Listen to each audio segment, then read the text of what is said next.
Bien, mais nous pouvons faire entrer dans cet épilogue du cours que je vais donner sous cette forme de commentaire d'un texte particulier, qui est le chapitre 6 du Don Quichotte, pour deux raisons. La première, parce que c'est un petit travail récent. Francisco Rico veut faire une réédition de l'édition fameuse de son Don Quichotte, qui avait été publié pour la première fois par Critica en 1998. Et chaque chapitre dans cette première édition avait un petit commentaire fait par un historien ou un critique littéraire. Et il m'a demandé de faire une nouvelle version pour ce chapitre 6, c'est-à-dire celui de l'examen de la bibliothèque de Don Quichotte et de son bûcher fait par le curé et le barbier. Et d'autre part parce que, si on se souvient, le livre commence la première page du premier chapitre, non seulement par la description de ce Hidalgo, dans un village de la Manche dont je ne veux me rappeler le nom, vivait il n'y a pas longtemps un gentilhomme de ceux qui ont une lance au râtelier, un bouclier antique, un maigre roussin et un lévrier chasseur, mais que presque immédiatement est évoqué Don Quichotte lecteur dans les termes suivants. Il faut savoir que notre gentilhomme, dans les moments où il était oisif, et donc on rencontre la première catégorie, ocioso, c'est-à-dire le plus clair de l'année, s'adonnait à lire des livres de chevalerie avec tant de goût et de plaisir qu'il en oublia presque entièrement l'exercice de la chasse et même l'administration de ses biens. Et sa curiosité et son extravagance en arrivèrent à un tel point qu'il vendit maintes arpents de labour pour acheter, afin de les lire, des livres de chevalerie, en sorte qu'il en apporta chez lui autant qu'il put s'en procurer. Et entre tous, aucun ne lui semblait si beau que ceux que composa le fameux Feliciano de Silva, car la clarté de leur prose et l'enchevêtrement de leurs propos étaient perles à ses yeux. Avec ces belles raisons, le pauvre chevalier perdait le jugement, et il s'évertuait nuit et jour à les entendre et en décortiquer un sens, quand n'aurait pu le tirer ni l'éclairer Aristote lui-même, fût-il ressuscité tout exprès pour cela. Donc dans ce début, qui est le deuxième paragraphe dans les éditions modernes du Quichotte, on voit le lien qui m'a servi de leitmotiv entre l'oisiveté, cet Hidalgo n'a presque rien à faire, ce qui est d'ailleurs un des traits qui caractériserait la situation sociale de l'Hidalgo de campagne, dépossédé de ses pouvoirs traditionnels de justice ou d'administration par la construction de l'État moderne. Donc c'est une oisiveté qui est conséquence d'une transformation des modes d'exercice du pouvoir. Et de cette oisiveté, il en fait usage pour cette curiosidad, qui est donc le mot employé fidèlement traduit par Jean Canavaggio, dans cette description. Feliciano de Silva, qui est mentionné ici, était au début du XVIe siècle l'auteur de continuations de l'Amadis de Gaulle. Il a écrit au moins 3 continuations de ce roman fondateur du genre du roman de chevalerie. Il est aussi l'auteur d'une seconde Célestina, d'une continuation de la Célestina, ce qui est un point très important à rappeler, c'est-à-dire que beaucoup de textes rencontrent des continuations. C'est un moment où il n'y a pas de propriété intellectuelle ou littéraire, donc quiconque peut s'emparer d'un héros, d'une histoire, et écrire une continuation. Et c'est ce qui arrivera d'ailleurs à Cervantes lui-même avec cette seconde partie apocryphe signé Avellaneda, publié en 1614, alors que la seconde partie de Cervantes est publiée en 1615. Et un autre trait intéressant est qu'à cette perte de pouvoir administratif, judiciaire, social de l'Hidalgo, Don Quichotte ajoute un autre élément, la perte d'un pouvoir économique, puisqu'il vend ses terres pour pouvoir acheter ces livres de chevalerie qui, comme on va le voir, sont des livres coûteux puisque généralement imprimés dans des grands formats in-folio avec des reliures qui ont leur prix. Donc d'entrée de jeu, le texte de Cervantes nous amenait à cette relation entre oisiveté et curiosité. Le chapitre 6 est ce chapitre qui a porté dans la traduction de la grande et plaisante enquête que firent le curé et le barbier dans la bibliothèque de notre ingénieux Hidalgo. C'est au moment où Don Quichotte, après sa première sortie, revient blessé, épuisé à son logis. Et c'est là où indique au curé et au barbier, ses amis avec lesquels il discutait, que la nièce de Don Quichotte indique les raisons pour lesquelles il s'est livré dans cette extravagante entreprise. Et au chapitre 5, elle rappelle la chose suivante.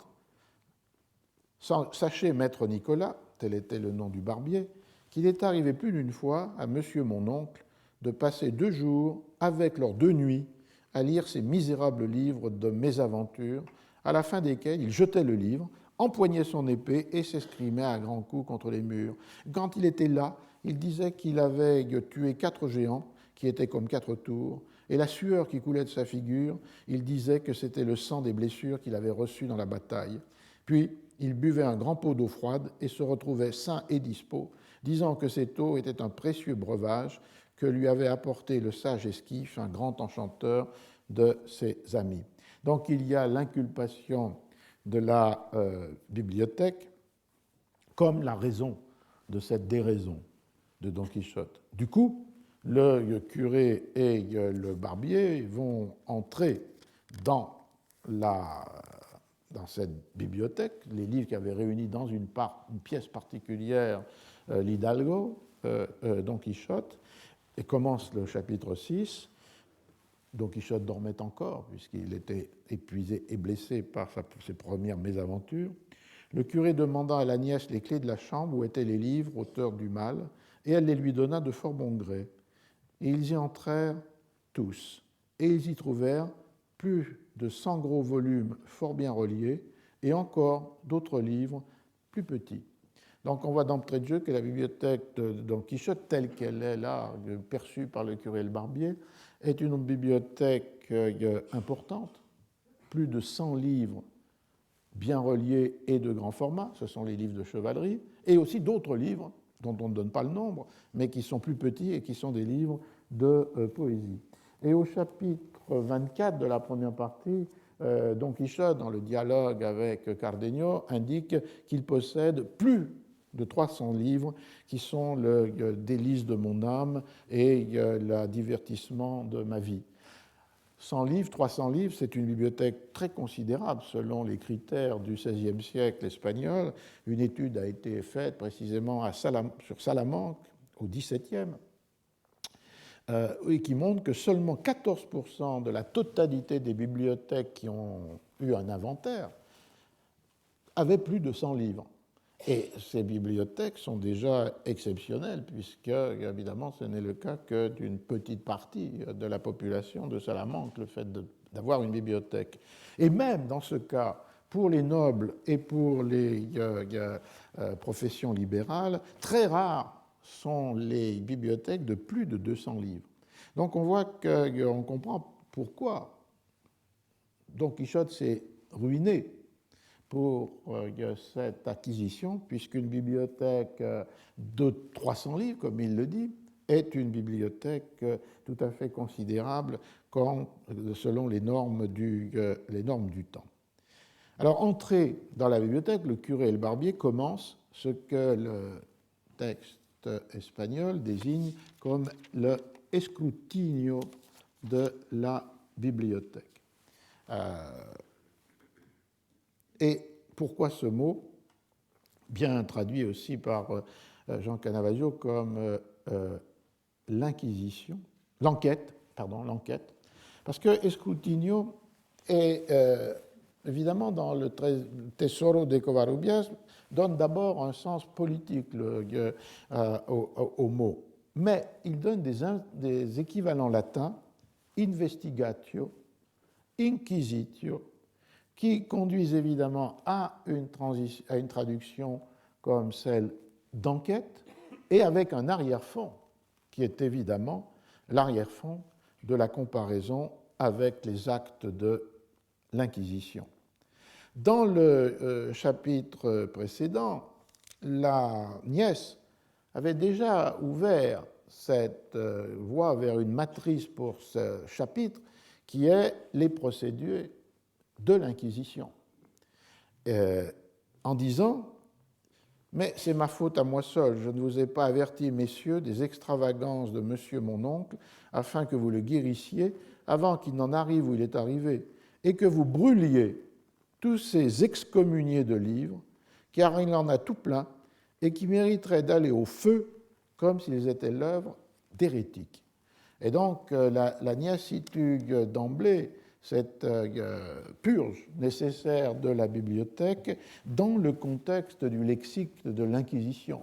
Il s'agit de brûler les livres, et elle emploie deux fois quemar et puis abrasar, et il s'agit de brûler ces livres qui sont des livres comme s'ils étaient l'œuvre d'hérétiques et qu'ils sont excommuniés par leur hérésie, excomulgado.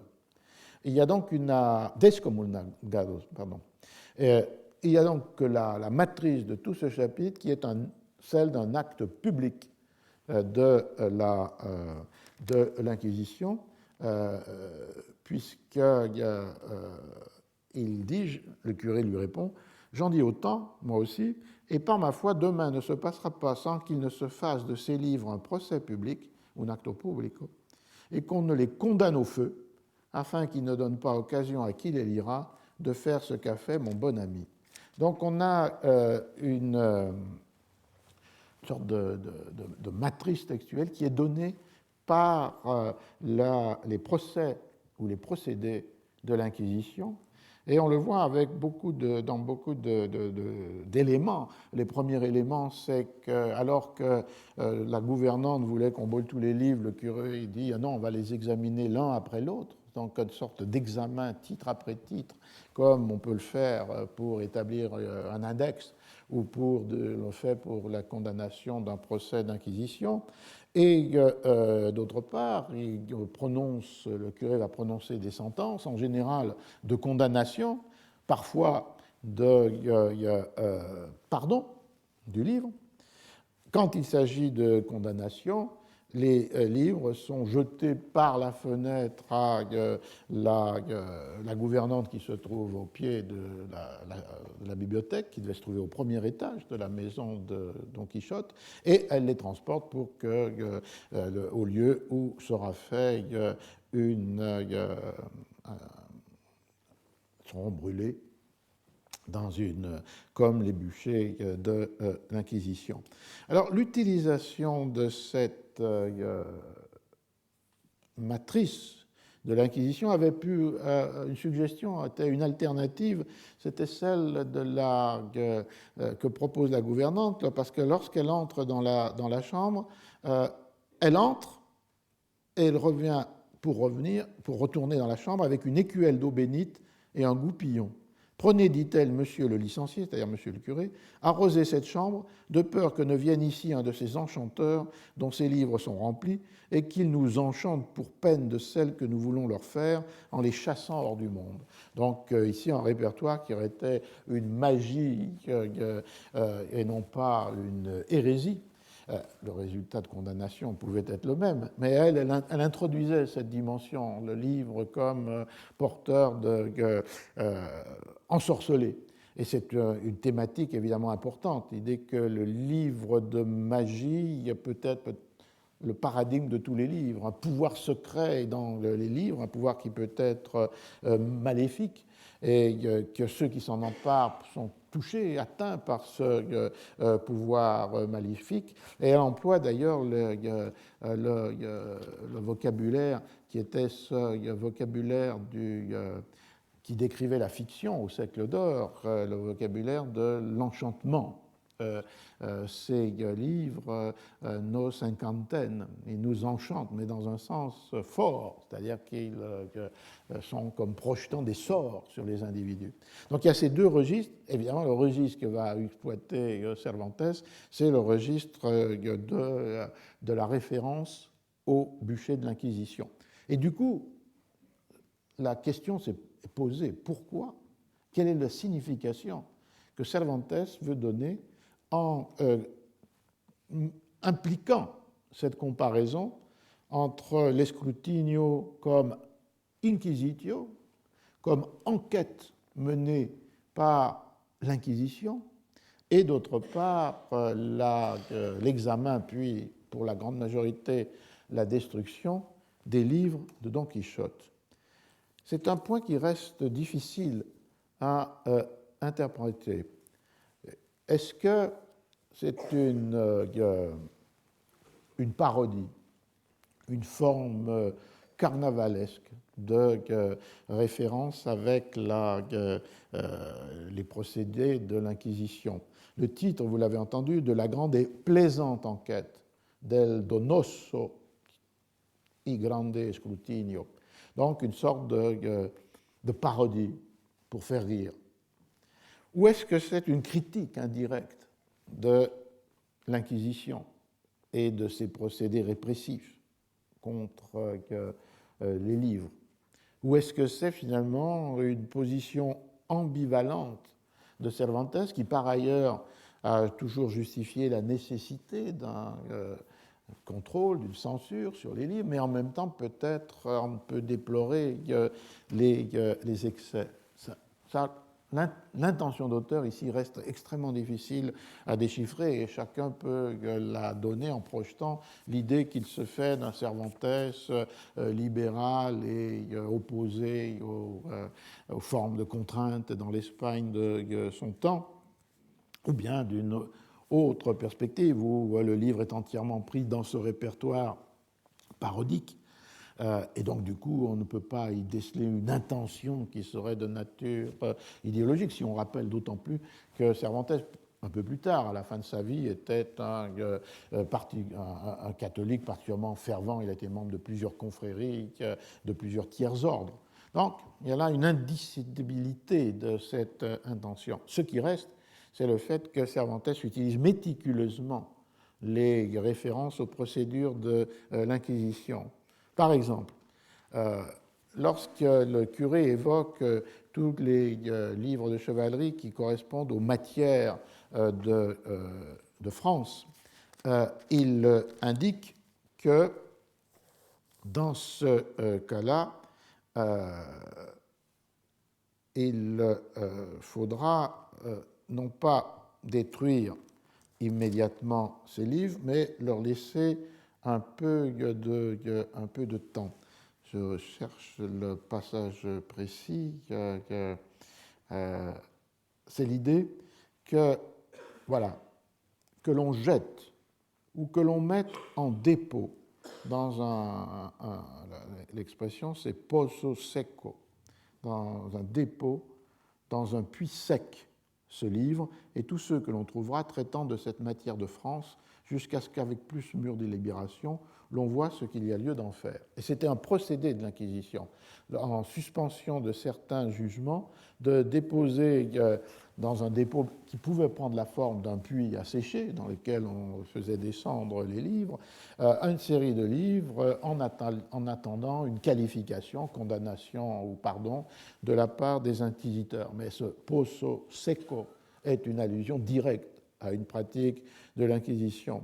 Ou bien encore, lorsqu'il traite d'un roman de chevalerie qu'il considère comme pouvant être sauvé du feu. Il y a deux livres qui, dans le début de cet inventaire, ont déjà obtenu leur pardon. C'est l'Amadis de Gaulle et le Palmerin d'Angleterre. Et le barbier, le curé et le barbier en arrivent à un troisième qui est Dom Bellianis. Or, le curé répond avec les deuxième et troisième, quatrième parties, ce livre a besoin d'un peu de rhubarbe pour purger leur trop grande bile. Il faut leur ôter tout ce qui traite du château de la renommée, ainsi que d'autres absurdités de plus d'importance, ce pourquoi on leur accorde un délai d'outre-mer, et selon la façon dont ils s'amenderont, on usera envers eux de miséricorde ou de justice. D'ici là, gardez-les, mon compère, en votre maison, mais ne les laissez pas lire. Vous voyez qu'il y a le jeu aussi, comme si les livres étaient des personnages qui renforcent l'idée d'un examen de l'Inquisition. Et donc, dans ce cas-là, ce don Bellianis, il doit être non pas détruit, mais il doit être émandé, et ce qui était la pratique de l'Inquisition de l'expurgation. Lorsqu'un texte n'était pas totalement condamné, on indiquait dans les index quel passage devait être supprimé. Évidemment, pour les rendre illisibles lorsque le livre était encore dans les librairies, ou pour demander au lecteur lui-même de passer à l'encre noire les passages condamnés, ce qui était un peu paradoxal, puisque ça prouvait qu'il avait lu ce qui était condamné, mais ensuite il devait l'effacer. Et on a comme ça l'exemplaire de Galilée du livre de Copernic, où les passages ont été noircis et sont devenus illisibles. Ça, c'est la pratique de l'expurgatio. Et donc, c'est ce qui doit arriver à Don Bellianis. Il doit s'amender. Enmendar était le verbe en espagnol. Et d'autre part, vous voyez que ce livre est sauvé, il est donné au barbier, mais il est interdit de lecture, puisque lui seul pourra le lire, ne le laissez lire à personne, ce qui était une pratique aussi de l'Inquisition, puisqu'on pouvait obtenir des autorisations pour lire des textes condamnés ou pour lire tout simplement la Bible en langue vernaculaire, mais il fallait demander l'autorisation de l'évêque ou de l'inquisiteur, et c'était une autorisation personnelle, qui n'était pas, on ne peut pas transmettre le livre. Donc vous voyez que dans le détail, Cervantes reprend méticuleusement des éléments de la pratique inquisitoriale. Et l'allusion à la rhubarbe, la rhubarbe était considérée comme un sédatif, et donc du coup c'était une manière, une figure pour cette idée qu'il faut purger ce Don Bellianis de son excès de bile. Donc une référence plaisante à un discours médical dans une référence aux procédures de l'Inquisition. Cette première partie de l'Escrutinio donc considère les uns après les autres les livres de chevalerie, et seulement 4 sur les 14 titres qui sont examinés sont sauvés, sont pardonnés, en général avec cette demande de l'Inquisition, de l'expurgation. Les 4 livres qui sont sauvés sont, comme je le disais, l'Amadis de Gaulle. La première édition est connue, est de 1508, mais on sait qu'il y a eu des éditions dans les années 1490. Et le commentaire est le suivant. Nous devons sans aucune excuse le condamner au feu, disait le curé à partir de l'Amadis de Gaulle. Mais non pas, monsieur, répartit le barbier. J'ai aussi ouï dire que c'est le meilleur de tous les livres qui ont été écrits dans ce genre. Aussi est-il unique en son art et faut-il lui pardonner? Voilà qui est vrai, dit le curé, et c'est pourquoi on lui accorde pour l'instant la vie sauve. Avec toujours cette idée que le jugement peut être différé, ce qui était aussi un des points des procès souvent interminables de l'Inquisition. Le deuxième livre qui est sauvé, c'est le Palmerin de Inglaterra, qui lui est sauvé par le curé lui-même, puisqu'il le considère évidemment comme un livre qui est un des meilleurs dans son style.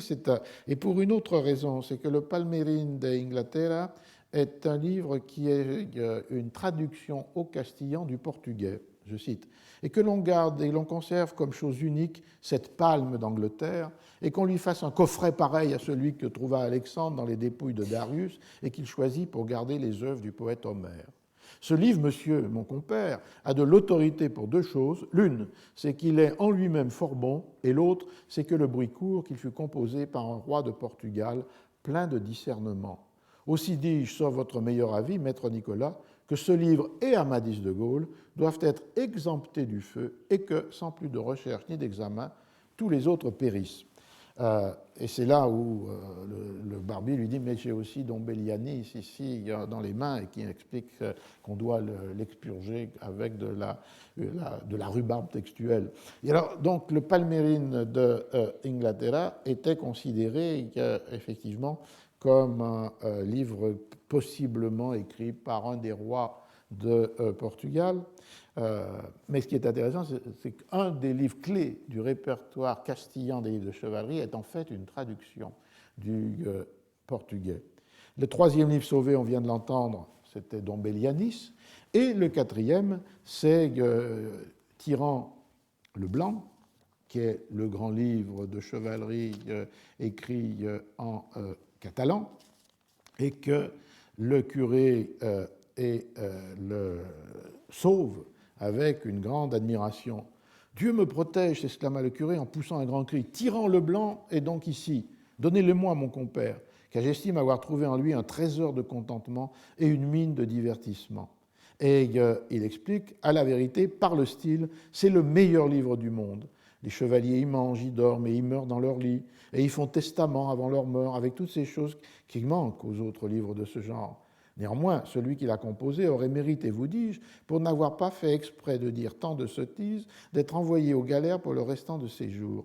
Emportez-le chez vous, et lisez-le, et vous verrez si tout ce que je vous dis n'est pas vrai. Il s'en sera fait ainsi, répondit le barbier, mais que ferons-nous de ces petits livres qui restent? Et donc on voit que Tirant le Blanc est sauvé, c'est un autre cas intéressant, puisque la première édition est en catalan en 1490 et que le livre est publié en castillan en 1511. Et le passage a donné lieu à beaucoup de discussions parce qu'il reste obscur dans la syntaxe un peu orale de Cervantes. Est-ce qu'il y a comme une ambivalence? Tirant le Blanc est un bon livre, mais néanmoins son auteur aurait dû être envoyé aux galères parce qu'il a écrit un livre de chevalerie? Ou est-ce que c'est en fait une plaisanterie du curé qui dit, puisqu'il n'a pas dit autant des bêtises que l'on trouve normalement dans les livres de chevalerie, il aurait dû être condamné aux galères? Je crois que c'est plutôt cette interprétation à laquelle je me rangerai, parce que le curé vante aussi Tirant le Blanc pour des gestes chrétiens des personnages qui étaient absents du répertoire de chevalerie. Vous avez entendu qu'ils meurent dans leur lit et ils font leur testament. Donc il y a là 4 livres qui sont sauvés, et 2 sont des traductions, ce qui est un problème très intéressant, puisque la littérature du siècle d'or, y compris auparavant les livres de chevalerie, vont être des objets de traduction dans toute l'Europe, en France et en Angleterre. Tous ces livres sont traduits à des moments divers du XVIe siècle, et avec des succès considérables, comme le prouvent les contrats entre traducteurs et libraires-imprimeurs, puisque ces contrats sont les premiers dans lesquels des auteurs, qui sont en fait des traducteurs, reçoivent des paiements en argent, parfois d'anticipation sur le manuscrit qu'ils vont remettre, et parfois même un procès d'impression qui commence avant même que l'imprimeur ait reçu la totalité du livre. Ce sont au moins 3 faits tout à fait exceptionnels dans l'imprimerie du XVIe siècle. Donc, et on connaît l'impact aussi en Angleterre des traductions. Mais ce qui est, on dit moins, c'est le fait qu'au moins 2 de ces 4 grands classiques, ceux que le curé finalement sauve du bûcher, sont des traductions du catalan ou du portugais. Et on voit quand il lui dit, maintenant sans plus de recherche ni d'examen, que tous les autres périssent, à un moment donné, le curé s'est fatigué de son exercice de juge inquisitorial, d'examiner les titres les uns après les autres, et veut tous ceux qui restent, il les envoie dans la basse-cour pour qu'ils soient brûlés.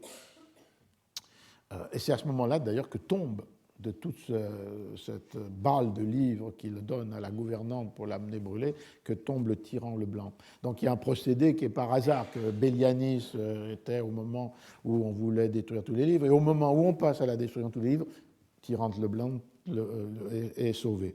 Et du coup, la deuxième partie de l'escrutinio, c'est d'examiner les petits livres qui restent. Que ferons-nous de ces petits livres qui restent? Ceux-ci ne doivent pas être de chevalerie, dit le curé, mais plutôt de poésie. Et effectivement, la deuxième partie de l'examen de la bibliothèque se voue à des livres petits, donc on peut supposer des formats in octavo ou in 12, qui sont les formats des livres de poésie.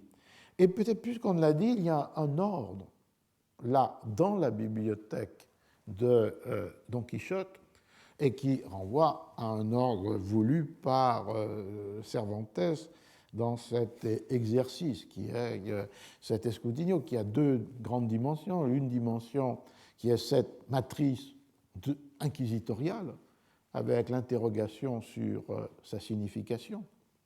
Et la deuxième dimension, c'est l'exercice de Cervantes de dire quelque chose à travers ce que dit le curé ou le barbier des livres de son temps. Puisque si la première partie, c'est des livres de chevalerie qui en général datent de la fin du XVe ou du début du XVIIe siècle, ou du moins jusqu'au milieu du XVIe, ou de la fin du XVe siècle et du début ou première moitié du XVIe siècle, dans le cas des petits livres, des livres de poésie, c'est des livres contemporains, ou très proches de l'époque de Cervantes et donc du coup de Don Quichotte.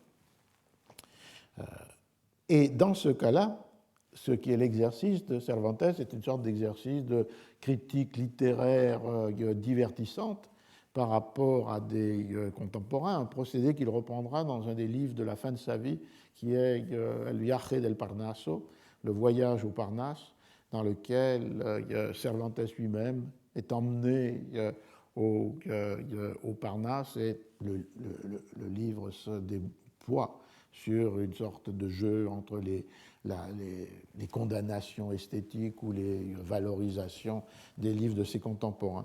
Alors dans ces petits livres de poésie, bien rangés, on peut l'imaginer, les trois premiers sont les trois Diana. La Diana est un grand poème de Montemayor qui a été publié en 1558-59 et ensuite a eu des continuations, l'une par Alonso Pérez, 1563, l'autre par Gil Polo, 1564. C'est systématique, cette question des continuations d'une œuvre qui a eu du succès. Et ça permet, dans ce cas-là, au curé de jouer sur les trois registres de l'Inquisition ou des index. Le pardon, c'est le cas du troisième livre. La destruction, c'est le cas du deuxième.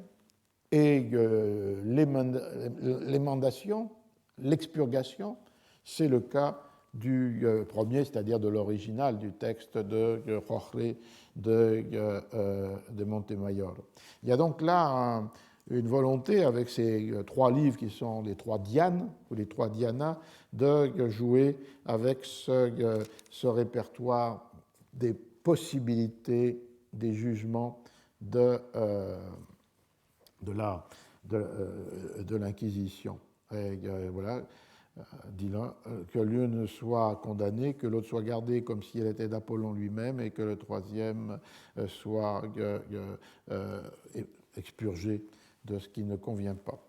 La deuxième bloc de livres, ce sont trois nouvelles pastorales qui datent de 1591, 1587 et 1586. Donc on se rapproche, on est dans la fin du XVIe siècle, et qui sont toutes condamnées et, comme le dit le texte, données au brazos seglar, au bras séculier de la gouvernante. L'intérêt ici étant que c'est aussi une allusion très précise aux procédures des procès d'inquisition, puisqu'il y a le jugement de l'inquisition, mais l'exécution de la sentence est renvoyée au bras séculier, et y compris pour les condamnés qui le sont à être brûlés. La condamnation est prononcée par l'Inquisition, mais elle n'est pas effectuée par l'Inquisition. Immédiatement après avoir été condamnés, les condamnés sont remis au bras séculier, c'est-à-dire à une autorité civile, administrative, étatique, et c'est elle qui est la responsable ou l'organisatrice des bûchers. Donc, les trois Dianes, trois nouvelles, 3 romans pastoraux, et puis 4 livres qui sont très intéressants parce qu'ils ont tous été écrits par des amis du curé lui-même, et en fait des amis de Cervantes lui-même, qui du coup déplacent le procès inquisitorial sur l'exercice de la critique littéraire, et du coup aussi en profitent pour transformer cet exercice en une forme de louange, de reconnaissance, de connivence avec des auteurs avec lesquels il est lié. Dans ces 4 livres qui apparaissent à ce moment-là et qui ont pour caractéristique d'être des narrations en prose ou en vers. Le premier s'appelle Le trésor de différentes poésies, Tesoro de varias poesías, 1580. Il est de Pedro de Padilla, qui est un poète qui a été loué par Cervantes lui-même dans le second de ses livres, examiné dans ce bloc de 4, et qui est un livre de Cervantes lui-même, La Galatea, publié en 1585. Et on voit ici évidemment un des procédés de Cervantes, c'est-à-dire de transformer en éléments de la fiction des éléments du monde réel, y compris des livres ou des auteurs, comme le fera dans la deuxième partie avec la continuation apocryphe. Mais ici, le curé et le barbier rencontrent dans la bibliothèque de Don Quichotte le livre de Cervantes. Voilà ce qu'il dit. Mais quel est donc ce livre? La Galatée de Miguel de Cervantes, dit le barbier. Oh, il y a bien des années que ce Cervantes est de bons amis, dit le curé. Et je sais qu'il est plus versé en infortune qu'en vers. Son livre ne manque pas d'une heureuse invention. Il propose, mais ne conclut pas.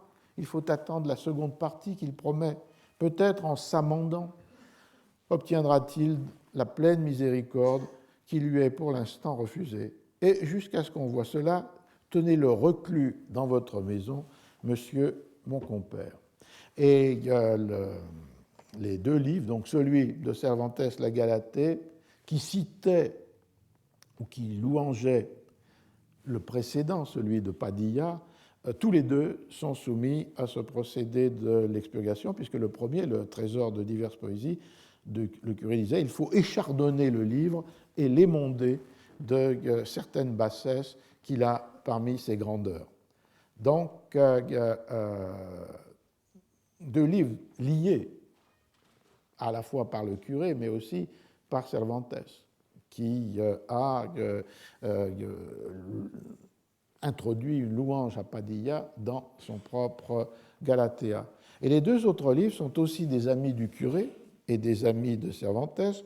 Le premier a pour titre Le berger de Philide, et dans ce cas-là, c'est un auteur qui s'appelle Luis Galvez de Montalvo et qui a composé des vers de louanges pour la Galatea.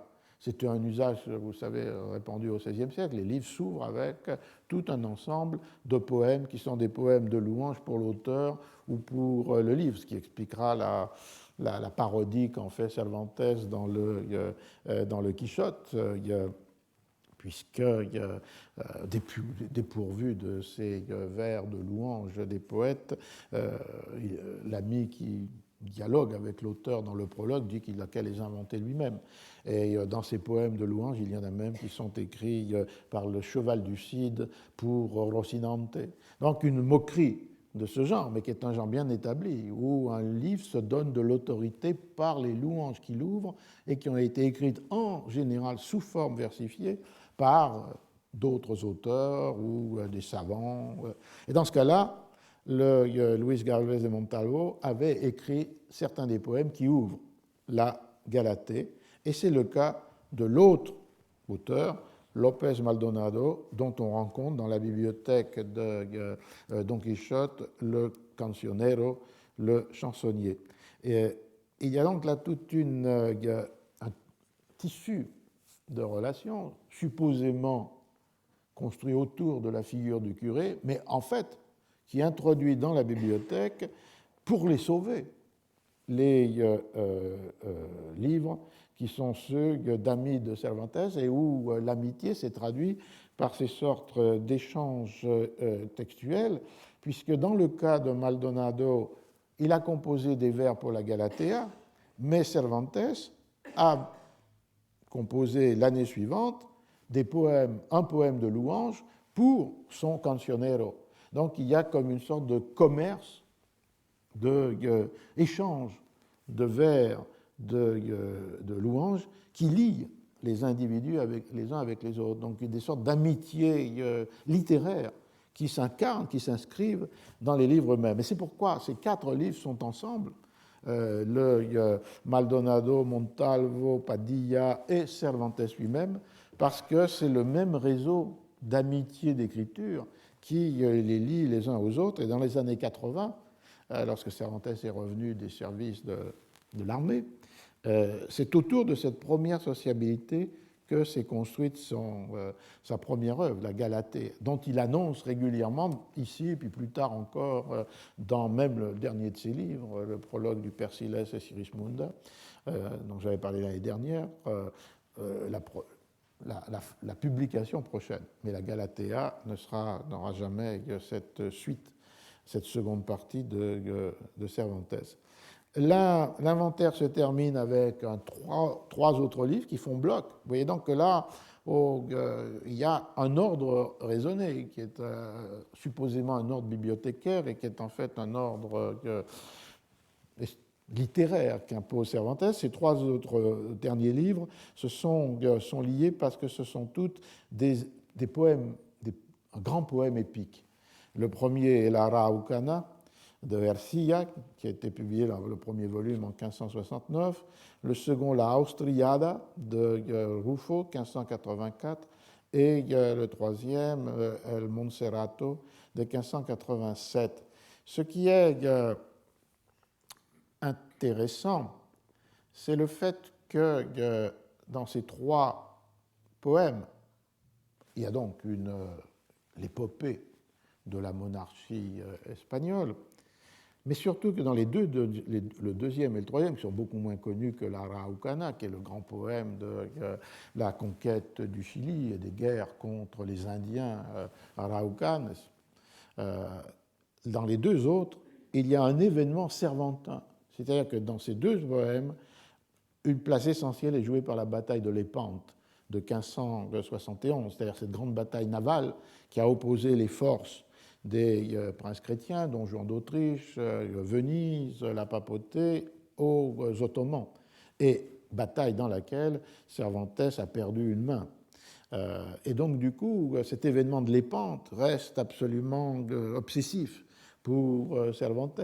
Il l'introduit d'ailleurs dans le Quichotte, lorsqu'à la fin de la première partie, il y a le récit du captif qui s'est échappé du bagne d'Alger, mais qui a aussi participé, qui a été fait prisonnier à la bataille de Lépante, dans ce cas-là, ce qui n'est pas le cas de Cervantes. Mais donc, du coup, on voit que même dans des livres qui apparemment n'ont pas un rapport avec lui, à l'inverse des 4 précédents, où il y a là des liens directs textuels, intertextuels, entre les ouvrages Cervantes et leurs auteurs. Ici, le choix de la Austriada et del Monserrato, le Monserrato c'est pour le monastère de Montserrat, et il y a une prophétie qui annonce la victoire chrétienne de Lépante. Et dans la Austriada, qui est en l'honneur de Juan de Austria, de Jean d'Autriche, c'est la description en vers de la bataille et du succès des forces chrétiennes. On voit donc qu'il y a cet autre élément introduit par Cervantes, c'est-à-dire l'élément qui est autobiographique dans le Quichotte lui-même. Et le résultat, c'est que des 15 livres, des petits livres examinés par le curé et le barbier, 10 sont sauvés, puisqu'on le voit ici, les textes des amis de Cervantes et les textes sur les pentes échappent au bûcher inquisitorial. Ce qui reste néanmoins, c'est que le curé s'est fatigué à nouveau de regarder chacun des titres les uns après les autres et décide que on va brûler les derniers tous ensemble. Un seul est sauvé, qui a pour titre Les larmes d'Angélique, Las Lagrima de Angelica, de 1586, qui est un poète qui s'appelle Barahona de Soto, décrit par Cervantes comme un des plus fameux poètes du monde. Et on pense que là aussi, cette relation de Cervantes avec cet auteur. Cet inventaire est intéressant aussi parce qu'il permet peut-être de dater des moments de la rédaction du Quichotte, puisque le livre le plus récent était un des livres de 1591, c'est-à-dire une des nouvelles pastorales, El Pastor de Ibarra, Pastor de Iberia, pardon, et qui est daté de 1591.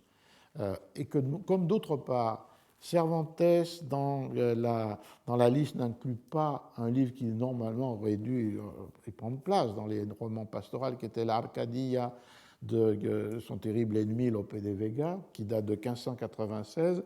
On estime, évidemment, que cette partie-là du Quichotte a pu être écrite à partir de 1591 et avant 1596.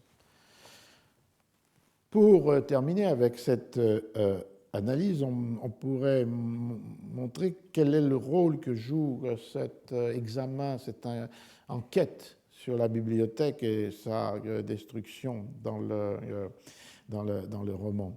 Le premier rôle, c'est le fait qu'à partir de ce moment-là, Don Quichotte est privé de ses livres, puisque lorsqu'il se réveille, le curé et le barbier ont fait murer la bibliothèque et attribuent à un de ces enchanteurs méchants le fait d'avoir brûlé les livres et d'avoir fait disparaître la pièce. Et donc Don Quichotte se trouve dépourvu de ses livres qui ont disparu, soit parce qu'ils ont été dans le bûcher, soit parce qu'ils sont maintenant aux mains du barbier et du curé. Le résultat, c'est que la mémoire de Don Quichotte se transforme en une pure bibliothèque mentale. Les œuvres ne sont plus là, mais il les a lues avec une telle intensité qu'elles se sont comme déposées ou écrites dans sa mémoire. Et lorsque lui surviennent des événements, pour leur donner sens, il convoque cette mémoire de livres maintenant disparus, mais qui se sont imprimés dans son esprit. Et ce qui d'ailleurs amène à penser que, comme pour les notaires, le curé et le barbier n'ont pas tout inventorié, ou alors dans les livres petits, ils ont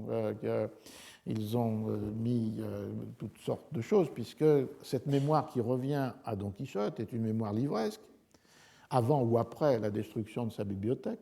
Mais la plus grande partie de l'histoire se passe après la destruction de la bibliothèque, à partir du chapitre 7. Non seulement lui reviennent les romans de chevalerie, mais aussi lui reviennent les romances, ces livres de poésie traditionnelle. Alors, à part le Cancionero de López Maldonado, on ne rencontre pas dans les livres nommés dans l'Escrutinio ces recueils de romances, mais on peut supposer évidemment que Don Quichotte les possédait. Et c'est d'un coup une manière pour Cervantes de jouer dans des chapitres centraux de la première partie, à partir du chapitre 23, sur deux formes opposées de la mémoire. D'un côté, Sancho qui dit ne pas avoir de mémoire, et il dit même qu'il parfois il ne se rappelle même plus de son nom, mais qui en même temps est un être de mémoire, puisque tout ce que dit Sancho est donné à travers des proverbes, refranes, ou des histoires, consejas, de son pays, de sa terre. Donc Sancho, c'est une mémoire sans écrit, une mémoire sans livre. Il est analphabète, il ne sait ni lire ni écrire, Sancho. Et donc, du coup, c'est une mémoire, pour parler comme Malvax, une mémoire collective. C'est dans l'individu la mémoire de son monde, c'est-à-dire de son village. Et à l'opposé, il y a évidemment la mémoire de Don Quichotte, qui est une mémoire entièrement livresque, et d'autant plus peut-être puissante que les livres ont disparu. Et du coup, c'est cette mémoire qui est faite de souvenirs de lecture qui sont appliqués aux situations pour leur donner de la signification.